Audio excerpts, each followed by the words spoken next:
Hello and welcome to the Pre-Chiro podcast. I'm your host, Dr. Ben Glass, and today we're making a professional chiropractor connection out in Greece with Dr. Marina Papdimitriou. Marina, can you get us started by just introducing yourself and also reflecting on when you decided to become a chiropractor? Where were you at? What were you doing? What was it that attracted you to this path? Yes, of course. So, hello everyone. I'm Marina. I live in Greece. I live in Chalkida, which is a city an hour away from Athens. So I came back to Greece in 2020 after the pandemic. I was working in Manchester prior to that, and I decided to come back and work along my sister. So we have an upper cervical clinic in Chalkida. We're actually the only chiropractors in Chalkida and on the whole island of Evia. It's not that many chiropractors in Greece. It's probably like 30 of us in the whole country. So no one really knows about chiropractic yet, the way they do in the States. So that can be a good thing. It can also be quite like a more difficult thing, I would say. I graduated in 2017. I graduated from ACC, which is in England, in Bournemouth. I had an amazing time there. I'll come back to that in a bit. And I was actually studying as a physio before. I graduated as a physio in 2014, and then I went to study in England after that. So my dad is a physio. I don't have like a miracle story. I was never like a chiropractic patient. I never heard of chiropractic before. Growing up, I was like looking up to my dad, and I could see like he was helping loads of people. And I was like, I'm going to be a physio. And I did it. I studied it, and then I had my exams, and I went to study to be a physio. And my sister, she's like older than me. So she had already gone to like the physio path. And then afterwards, because my dad had studied in the States, he had heard of like chiropractic, a bit of like osteopathy as well. But again, at the time, like no one knew what was like about. So he said afterwards, okay, most people here, you go do your studies and then you kind of have to have a master's. You don't have to, but you want to do something like better and like something more. So he said to us, why don't you check like chiropractic or osteopathy? Like they're pretty big in the States, and like I've heard they're helping lots of people. And so my sister had already gone to England at the time, as I was like finishing up my studies here. And then I started observing both like a osteopath and a chiropractor in Athens. I guess at the time, because I really enjoyed like my physio studies, and I I was struggling probably around like 18 towards like the end of like the high school exams with like migraines. So I kind of like fought it. Not fought it. Like I was helping my body more with like physio, acupuncture, and I had like really good results, but nothing like to anything to like resolve them, if we can say, or like long lasting effects. So I was kind of already attracted to the whole like more natural path and approach to like help the body heal. So like avoiding that many medications. So kind of I already had that like in mind. And then at the time I just went and observed.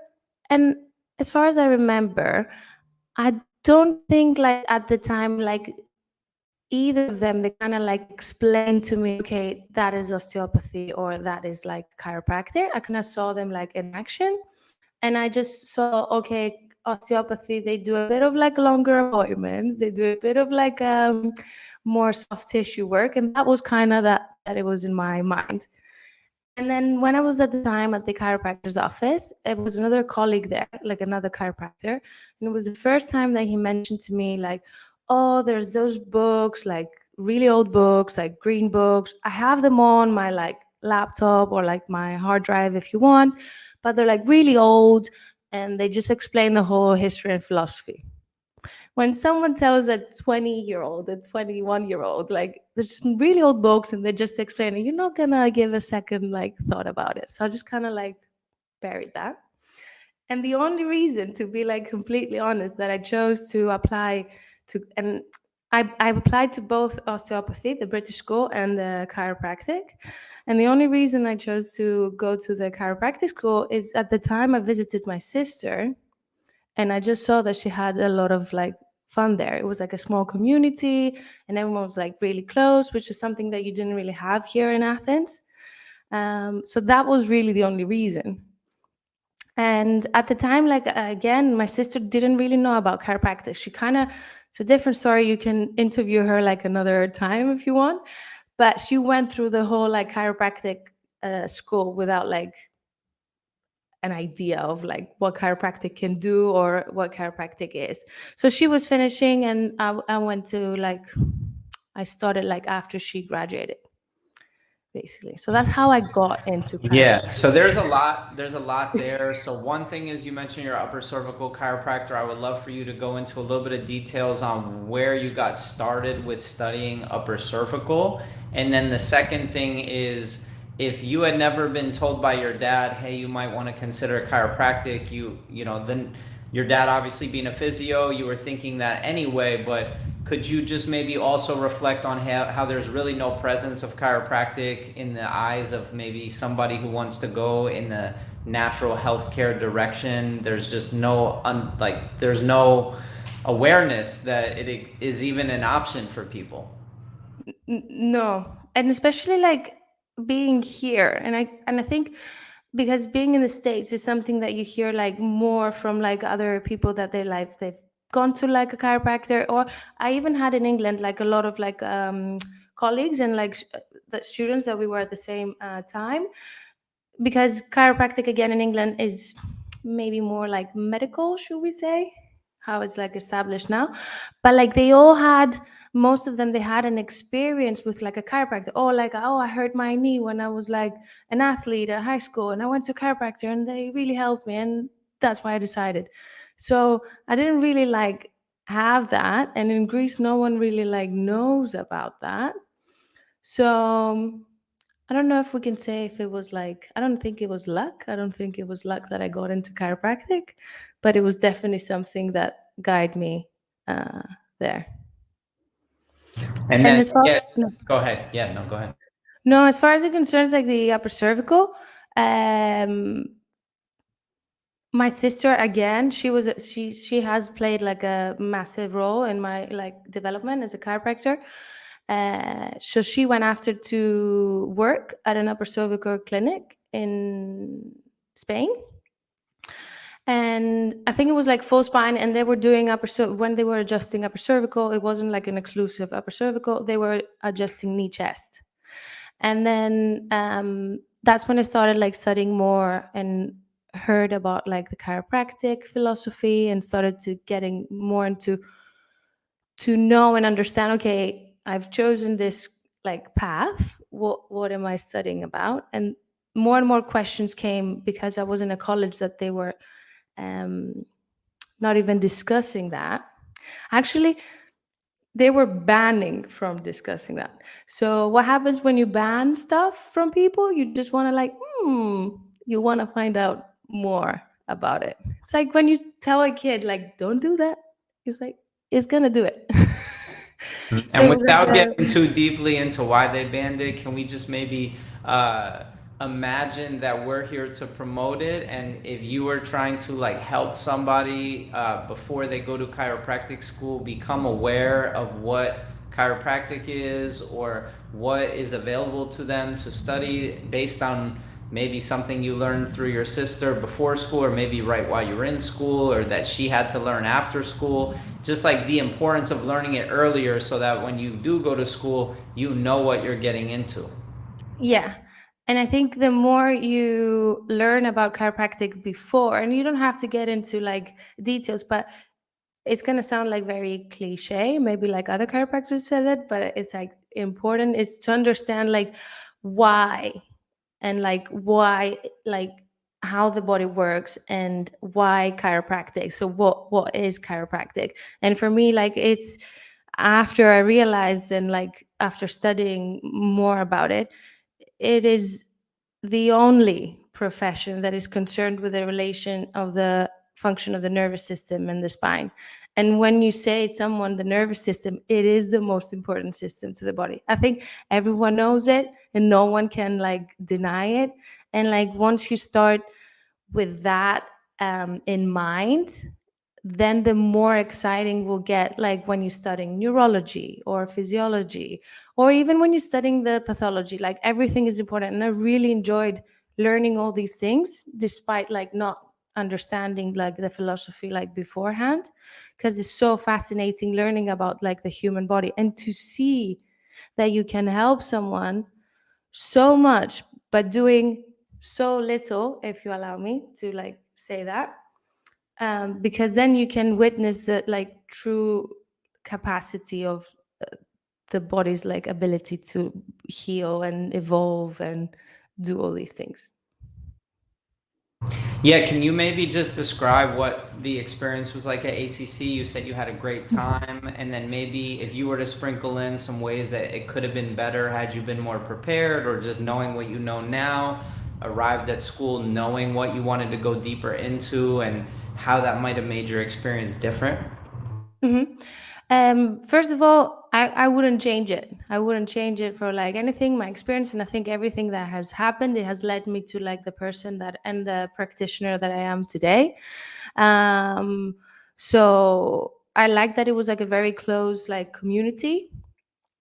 And even though I was like joking because they were like banning from like learning more about like what chiropractic like was, it kind of triggered me more and question things more. And when you start asking questions, then you're going to start looking for answers.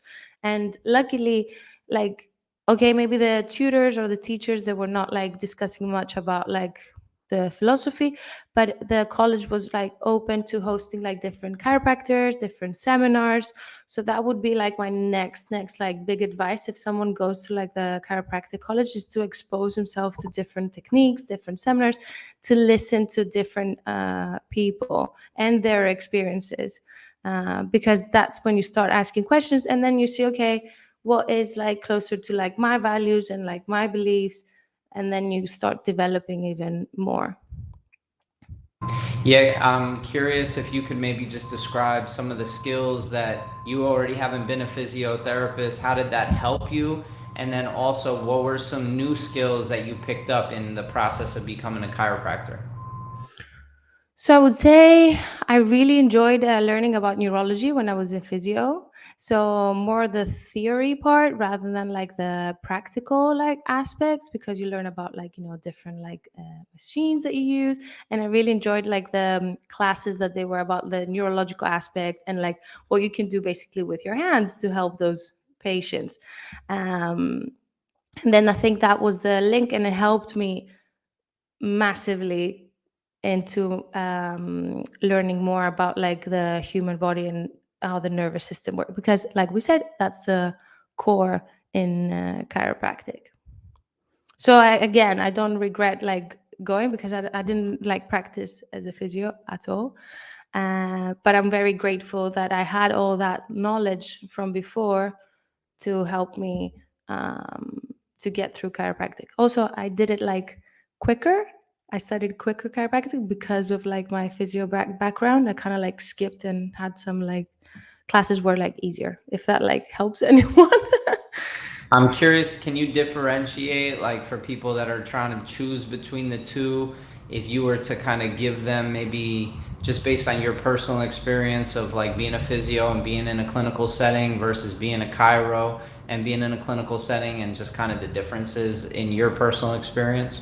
hmm From what I've seen, because now obviously our clinic is above our like dad's clinic, so two separate clinics. But from what I've seen, the two can work really together, like really well together in like certain cases, because one of them, as I like to describe it to like the people that we're looking after as well, the clinic, or like they've tried physio before.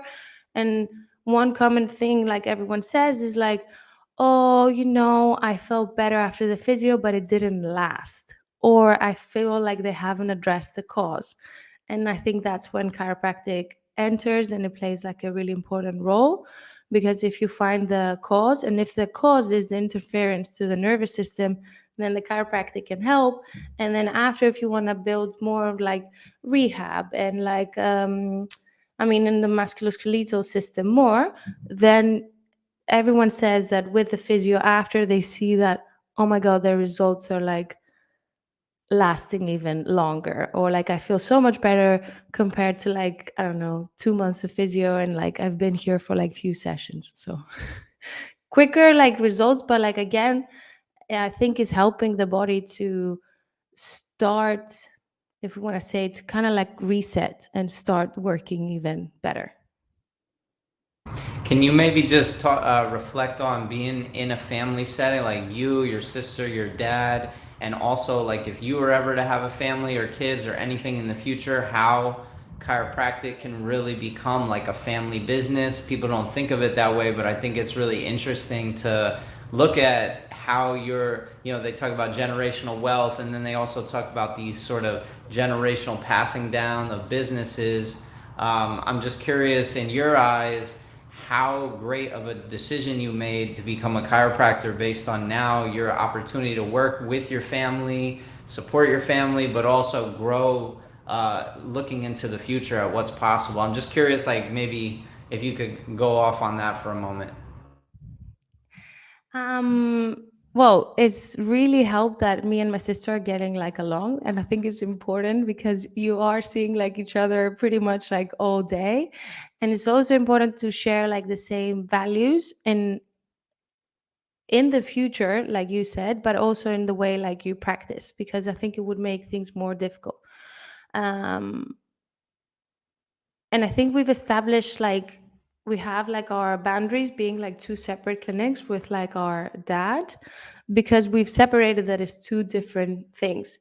We can be at the same building and we can refer patients, and we have done and we keep doing, but I think it's the the more clear you are into like, this is what we're doing, this can help you in like this way, but also if you need something else, like that's available too.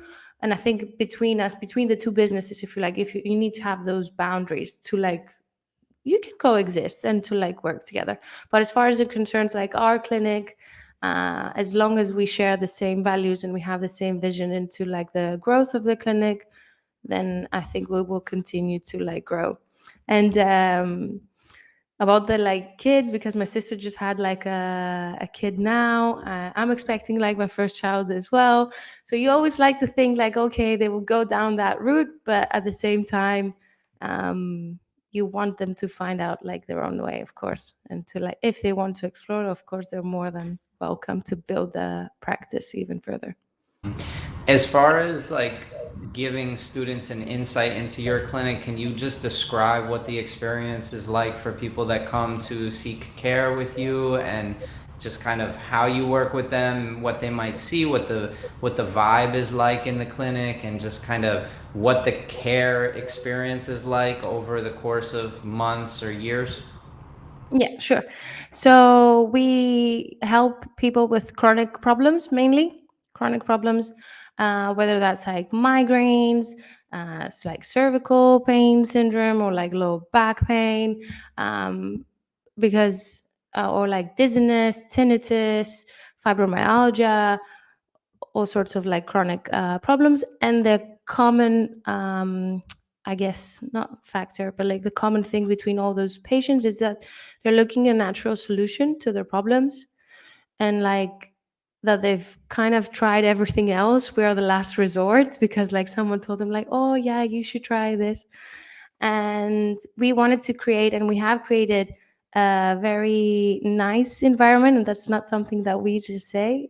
People are saying that when they walk in, they feel like it's very calm, because I think most of the times, especially people that they deal with chronic issues, they go to like, they have been to different doctors, they have been to different places, and a lot of times people tell them like, oh, there's nothing you can do about it, or like you have to live with that, or it's all in your head. And like people are already like feeling anxious because they know that something's wrong, but no one has told them like, you're okay, like we can help. And that's something that we really wanted to create, like from the very first moment someone comes to the clinic. So our like environment is very like relaxing. It's almost like a living room when you walk in. And we've chosen, like, if you want me to get into details, like the colors are not like medical type of like office. So the first time someone comes in, we do like a consultation. So it's usually like an hour long. So we do like very detailed history, because we want to find out and want to like listen to them. And a lot of times you'll be surprised, no one has asked them all these questions. And we tell them over the phone, you're going to see a lot of questions on the history. And they were like, well, that was a lot of questions, because we ask about like past history. We ask about emotional trauma and like stress. And no one has like probably ever asked them that. And then we do the consultation, and then we use Titron, so which is like I don't want to say machine, but it's like a component that we use, in an objective measurement that we do, along with like some other tests. And then we have to, at the end, if we see, okay, there is interference to the nervous system, we have to refer them for x-rays. So unfortunately in Greece, we can't take x-rays as chiropractors, as much as we would have loved to, but we can refer them, and they can either do it like privately by a private like insurance, or they can go and get them done. And then after we have the x-rays, then they come for a report of findings. So we just tell them exactly, okay, this is what's going on, this is how long it's gonna take, this is the changes that you're gonna see, and then we start care. So typically, because of the issues that we're dealing with and the people that we're helping, I would say it's usually like a care plan around like 5 to 6 months. We do tell them from the beginning, and that's the truth, we want to see you as less as possible in the future. So it might be at the beginning like twice a week for maybe a month, or like 6 weeks maximum, I would say. And then once a week, and then we go twice a month. So that gets us to average 18 to 24 visits. That's what we initially say. We do, of course, talk about maintenance care from the beginning. It's up to like the individual later. But I would say that's the initial plan.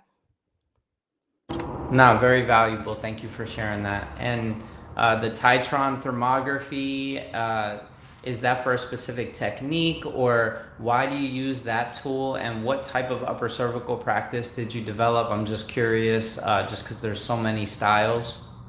Yeah.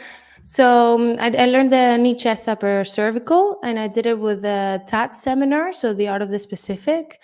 And they came initially to like Europe, and that's how like I found about the technique. And then they use like the Titron, so that technique uses the Titron. I had some experience with the thermography. I was using a nervoscope, because I was attracted to like Gonstead College, so that's a different technique. And I liked the component of the objective measurement, to have something to not just be like, oh, is this like painful, or to ask the patient, to just rely on something external, if you like, but also getting information from the body to use it to make more like a conclusion, I guess, about like the present, and to also check after as well. For me, it was, and for us in our clinic, is important, the pre and post check. And we also have a resting area, which everyone loves. Again, adds to the relaxing part at the beginning. So the resting area everyone loves is like a different room. There's some like lazy boy chairs. I know in the States or some other clinics, they use like the zero gravity, but we've chosen the really comfy ones. And it's like a kind of like dark room, and we have like some stars on the ceiling. So everyone goes there after the adjustment, because again, we want to allow the body the time and the space to comprehend what has just happened, and not to just like go and be like, okay, well, I just got adjusted, and then like leave. And then after, for us, is also important to check how it's changed. And with the Titron, you can see an immediate change, or with any type of like measurement that they measure a change in the function of the nervous system. And I'm just curious if you could share how big or strong you need to be in order to do these styles of techniques. Because I think a lot of the times people, when they think about becoming a chiropractor, there's almost like a barrier on in their mind that you have to be this huge person with all this strength to like move a bone or a joint. And can you maybe just touch on like what you've also, besides yourself, observed that like plenty of people are able to do this of all shapes and sizes and strengths and weaknesses? Yeah, thank you for asking. Especially when I was in England, I wouldn't say like here as much because I think it's played a role here because people don't really know about chiropractic, so they wouldn't really question. But especially when I was working in England, I've had actual people like asking me like, "Are you sure you can like do that?" I was like, "Well, that's a bit like rude." But they were asking because it's like you said, everyone thinks that you have to be like strong or big. Well, you don't. And often at college, they were telling us that people that they're like stronger, they were getting more like aggressive from the beginning rather than focusing on the technique. So technique is another important aspect of like chiropractic, as what we would say like the art under the art umbrella of chiropractic. So the technique, so it really has to do with like learning the how you're gonna do the adjustment. And the more you practice, and I really want to like emphasize on that, like the more you practice your technique, the better you will be, the quicker you will be. And it does require a amount of force, but not the amount of force that you need to be like big and strong, because it's like a quick impulse that we give to the body. So And then I'm just curious, as we segue to the end of this conversation, we've got to talk about the fact that there's only 30 chiropractors in Greece, and like it's 2023. The internet has connected the whole world in a way that it's never been so easy for people to get exposure to chiropractic adjustments. Not necessarily the philosophy, but I'm just curious what your outlook is on the future of our profession in Europe, maybe in general, but then also specifically in Greece. And then also if you have any passion in any particular direction that you want to sort of contribute to our profession getting stronger, healthier in any way.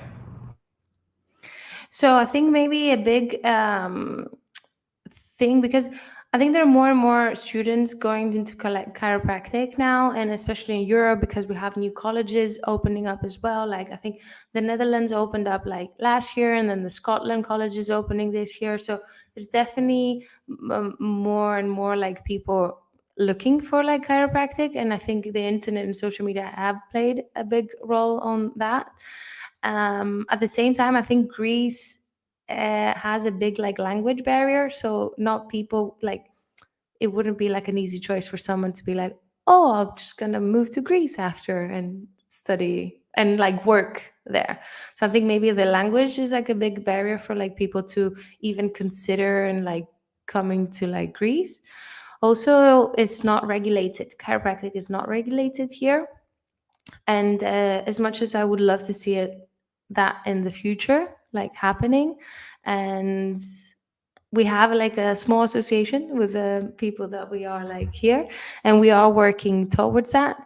But again, at the same time, not all of us have the same, we don't share the same vision for chiropractic, so I think that's what's like stopping us as well. So it's like not regulated, so that's another big thing. Just getting into the individual vision that you carry or that you and your sister carry together, because I've seen in today's world how much you can get done as an individual, and especially as two people. There's just so much you can accomplish that it kind of stretches your imagination. It forces you to stretch your imagination. What would you like to see happen? What would you imagine is possible if that language barrier was able to be broken and we were able to communicate clearly to the Greek community, the Greek education system, to allow for, let's just say, a school or a way for Greek people to learn chiropractic and then share it with their people, obviously, in their culture. How does it align with the culture and the values, and also what are some of your ideas on how we can connect chiropractic to Greece? You mean like from like the outside, or like to help to educate like in like, you mean at the clinic and like the people that we help, or you mean as a like chiropractic from like, I don't know, abroad to help develop it in Greece? Sorry, just Yeah, no, you can go any direction with it. I'm just trying to pull out of you like any inspiration you have or any projects you want to work on for the Greek people or for the country of Greece. In regards to chiropractic, like you said, there's not a lot of structure, infrastructure to represent chiropractic there. Like, what will we need to do? I'm just curious what's yeah. on your mind with Greece. I agree with you on the aspect that one person could start making like the change, and that's something that we do value, and that's something that we do support like in our clinic, and that's what we're hoping that we're doing every day, because the more you educate the people that you're helping and that you empower them to make smarter, if you like, decisions about their health, then they're making smarter decisions about the rest of the aspects of like their life as well. So for me, first of all, like it is to focus on like growing and developing like the practice and to reach out to help more people. But also I would like to, probably we need more of like a good, if you like, social media presence and educate more people via that, because like you said, is it, we can use it, and why would we let like only the bad representation like be there? It's an upon us to like educate them with the best possible way. um yeah, and I think to start maybe translating more stuff that we have learned from like from an educational point of view, like you said, translating more stuff into Greek. And I think it was two chiropractors. One of them, she was the first chiropractor in Greece, that they just recently, I think like a few years ago, they just released like the first book on like chiropractic, which is addressed to like everyone, not just chiropractors. And I think that was like a big, huge like step for people to start like learning more about chiropractic. Yeah, no, I think it's a A long fascinating way. conversation. Yeah, it's a fascinating conversation. It's a new question. I love new questions. Like, we've forgotten that chiropractic, it relates to everybody, so why not look at the places in the world where there's no presence, like Greece? Obviously, you're a presence and the people that are practicing chiropractic there, but like you said, I don't know how many millions of people live in Greece, but to have 30 11. chiropractors for whatever, 50 Yeah. million people, it's anyway, you get where I'm coming from. Yeah, yeah, yeah, yeah, yeah. All right, well, I just want to say thank you so much for taking some time to share some insights into your path and your experience. And I hope that any students that are able to watch this conversation in the future can just be like, come away with some insights, come away with some more questions, be interested in maybe learning more about knee chest or what it's like to practice abroad, or even just connecting with you. I'll share your contact. And Yeah, anyway, yeah, of course. I'll be happy to. And anyone that they want to reach out, I'll be more than happy to even talk about it more and like reply to any questions. Yeah.